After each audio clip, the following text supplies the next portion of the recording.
Olá,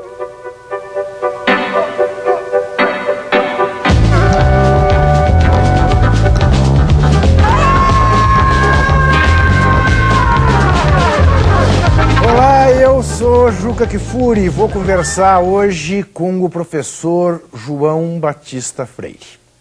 Quem é o professor João Batista Freire?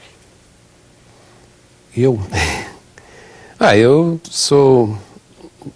Aliás, dia 3 de fevereiro agora eu completei 48 anos de trabalho. Então eu sou, pelo tempo, eu tenho 62 anos, comecei com 14 anos, quer dizer, eu sou um trabalhador, né? Sou um trabalhador porque acredito que a vida ela deve ser equilibrada nesses dois polos, né? Aprendemos a usufruir da vida, nascemos para isso, né?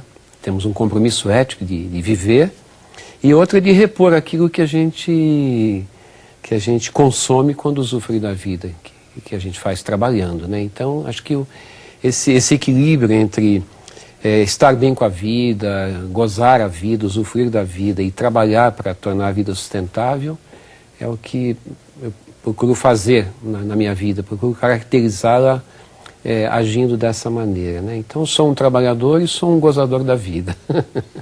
Com que formação, professor?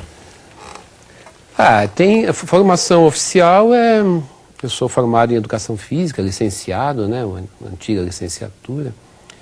E depois fiz mestrado em Educação Física, fiz doutorado em Psicologia Educacional, fiz minha carreira na USP, depois na Universidade Federal da Paraíba, depois me aposentei pela Unicamp e dei aulas há algum tempo também na Universidade Estadual de Santa Catarina, a UDESC. E hoje eu trabalho no Instituto de Esporte e Educação e na Caravana do Esporte e da Música, né, da ESPN. O Instituto é um instituto conhecido como Instituto da Ana Moser. Instituto da Ana Moser, uma grande pessoa, né? Professor João Batista Freire, se eu disser que você é um decano da educação física no Brasil, não estarei falando nenhuma mentira, porque afinal esses anos todos comprovam, não é? O tempo todo que você está nessa vida. Razão pela qual minha pergunta não é essa. Minha pergunta é: como é que você se sente sabendo-se o guru do que há de melhor na educação física brasileira? Eu não acho bom ser falso modesto, mas eu acho muito bom ser humilde. Eu quero ser humilde um dia. Isso é uma aspiração de vida e eu gostaria que as pessoas tivessem projetos de ser humildes, né? A sabedoria está muito vinculada à humildade. Eu não me considero sábio ainda porque ainda não sou uma pessoa humilde. É um projeto. Mas eu não me sei decano ou uma referência, porque eu sou uma pessoa em formação, né? Sou uma pessoa em formação e se eu não tenho muitos críticos, eu sou crítico de mim mesmo e percebo tantas insuficiências, tantas falhas, né? Mas enfim, eu não paro muito para pensar nisso, eu faço coisas, né? O pedagogo, que é o meu caso, ele é um sujeito que ele é um adepto da esperança, né? O pedagogo é aquele indivíduo que ele instrumentaliza as pessoas para elas cuidarem das suas próprias vidas. Então, por exemplo, eu não curo a doença de alguém, eu dou instrumentos para que ela se cure, né? Eu não ensino uma pessoa, eu ofereço instrumentos para que ela aprenda. Então eu estou sempre fazendo coisas, não dá nem... É mais ou menos, eu lembro de uma frase daquele Phil Jackson, no tempo que ele era do Chicago, ele escreveu um livro na época e ele disse o seguinte: tem momentos que eu digo para o meu jogador, pare de pensar e jogue. Não dá muito tempo, às vezes, sabe, de ficar parando, pensando, planejando para depois fazer. O professor, ele mata um leão a cada segundo, né? Você está dando uma aula, e eu dou aula até hoje para criança, inclusive, então você está dando aula, o problema está ali, você tem que resolver, você não pode...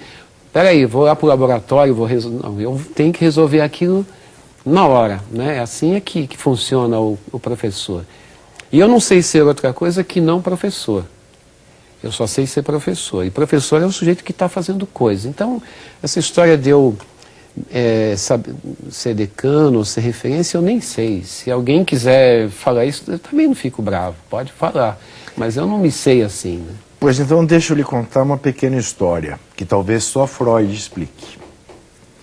Quando a gente retomou o Juca Entrevista, nesta temporada de 2011, o primeiro nome que veio como sugestão da produção do programa foi o seu. E eu respondi, mas de novo? Por quê? Não, como de novo? O professor João Batista não esteve aqui no Juca Entrevista. Eu disse, vocês estão malucos. É óbvio que esteve. Verifique aí, nos primeiros programas. E para minha surpresa, de fato, você não tinha estado. Eu me lembro de ter entrevistado aqui o professor Laércio. Isso. Não é? Falamos muito de você. E para mim era absolutamente óbvio que eu tinha começado as minhas entrevistas nesta área de educação física com você. E descobri, ao constatar que eu não tinha te entrevistado ainda aqui, a razão dessa minha confusão. A razão de permanentemente estar bebendo das suas coisas. Está bebendo da escola desobediente, está bebendo do seu livro sobre futebol, permanentemente. Então, para mim, era absolutamente óbvio que nós já tínhamos tido essa conversa. Eu diria que se um professor almeja alguma coisa, essa coisa é estar presente sem estar. É aquilo que ele pensa, é aqueles instrumentos que ele dá para que as pessoas aprendam, estejam incorporados nas pessoas. E eu quero te contar que, pelo menos no que me diz respeito, isso aconteceu. Eu jurava que nós já tínhamos feito uma entrevista aqui, João Batista. Uma vez a gente quase fui entrevistado naquele programa da CBN, sim, né? Sim. Talvez seja por isso que eu vinha, mas acabei não vindo e alguma coisa assim. Tá, pode ser. Me conte uma coisa. Desde sempre, inclusive no período da ditadura brasileira, você olhou para a prática da educação física como um exercício de liberdade e de resistência. Eu queria que você contasse um pouco, né, para o fã do esporte, como que é essa sua trajetória, né? Porque, curiosamente, se tem da educação física, em regra, uma ideia alienante, né, em relação ao trabalho com o corpo. Tal. Queria que você, enfim, contasse um pouco dessa sua experiência, que é diferente da experiência da maioria. Eu acho que por trás do trabalho de cada pessoa tem uma ideologia, e se essa ideologia está muito oculta, tem ideias, tem conceitos, né? Então, eu tenho uma crença básica de mundo, né? Eu não tenho competência para discutir, por exemplo, a existência de Deus. Eu acho muito bom que isso seja uma dúvida. Mas eu não me preocupo com isso. Eu não me preocupo, por exemplo, com o que aconteceu antes de eu nascer ou o que acontecerá depois de eu morrer. Isso não me preocupa. Eu me preocupo com esse tempo de permanência aqui. E esse tempo de permanência aqui é um tempo corporal. Corpo, para mim, não é essa entidade que carrega uma mente, ou um espírito, ou uma alma. Até porque se perguntarem para alguém, onde é que está o espírito, a pessoa não saberá localizar. Onde é que está a sua alma? Está num oco dentro do corpo? E a ciência também é dualista nesse sentido, porque a ciência acredita que há uma razão, a ciência clássica, né? Além do corpo, há uma razão. Eu acho que não, acho que nós somos uma entidade encarnada. Para viver neste mundo e se manifestar é preciso ser encarnado, ser corpo. Nunca houve uma manifestação nesse mundo que não fosse encarnada. Portanto, nós temos que cuidar neste mundo desse nosso tempo de permanência neste mundo, que é um tempo de permanência corporal. Então, toda educação tem que ser uma educação corporal. Eu não faço uma educação investindo no que vem depois. Eu faço uma educação investindo no que existe agora. Então, isso é a base de uma educação.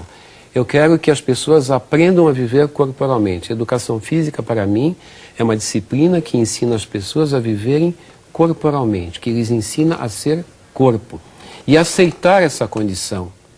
Porque negar aquilo que nós somos, possivelmente é razão de doença, de uma neurose, ou de uma grande neurose universal. Imagine a humanidade toda, durante milênios, sendo corpo e negando o que é corpo. Eu acredito que isso é causa de uma grande... Por exemplo, se eu for obeso e negar que sou obeso, eu sempre serei obeso.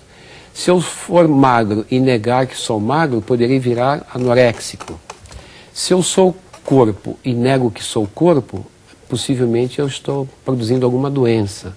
Então eu proponho uma educação que faça as pessoas assumirem aquilo que elas são, ou seja, que são corpo.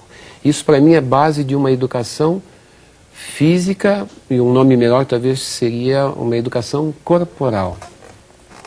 E toda libertação é libertação corporal, portanto, né, a partir disso. No tempo da ditadura, eu era um jovem... Eu vou querer que você, para não te interromper, que você conte isso no próximo bloco. A gente já volta.